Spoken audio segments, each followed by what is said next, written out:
நீங்கள் work out பண்ணி முடிச்சதுக்கப்புறம் உங்கள் மசிலை சீக்கிரமாக ரெக்கவர் பண்ணுறதுக்கு ஒரு சூப்பரான 5 டிப்ஸ் பற்றி தான் பார்க்க போகிறோம். ஸோ இந்த டிப்ஸை நீங்கள் ஃபாலோ பண்ணுறதுனால உங்கள் மசில்ஸை சீக்கிரமாக ரெக்கவர் பண்ணி நீங்கள் நினச்ச ரிசல்ட்டை வந்து சீக்கிரமாக பெற முடியும். அதனால் மறக்காமல் வீடியோ ஃபுல்லாக பாருங்கள். ஃபஸ்ட்டு பார்த்தீங்கன்னா தூக்கம். ஸோ எந்தளவுக்கு உங்கள் பாடிக்கு ரெஸ்ட்டு தரீங்களோ அந்தளவுக்கு நீங்கள் பண்ண ஒர்க் அவுட்டுக்கு உங்கள் மசில்ஸ் வந்து சீக்கிரமாக ரெக்கவர் ஆகிடும். ஸோ நம்ம மசில் ரெக்கவரிக்கு பார்த்தோன்னா வந்து மசில் நார்மலாக ரெக்கவர் ஆகிறதுக்கு 42லேருந்து 72 ஹவர்ஸ் வந்து எடுத்துக்கும். ஸோ அந்த டைம் வந்து நீங்கள் இன்னும் கொஞ்சம் குறைக்கணும் அப்படின்னா நல்லா வந்து தூங்குங்க. ஸோ எந்தளவுக்கு ரெஸ்ட் எடுக்கிறீங்களோ அந்தளவுக்கு உங்கள் பாடியில் மசில் சீக்கிரமாக ரெக்கவர் ஆகிடும்.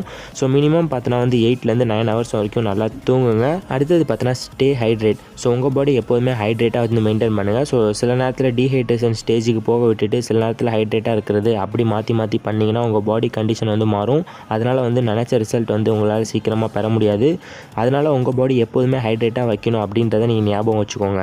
அடுத்தது பார்த்தோன்னா drink more amount of water. So எந்தளவுக்கு அதிகமாக தண்ணி குடிக்கிறீங்களோ அந்தளவுக்கு உங்கள் மசில்ஸ் வந்து நல்லா எக்ஸ்பேண்ட் ஆகும்.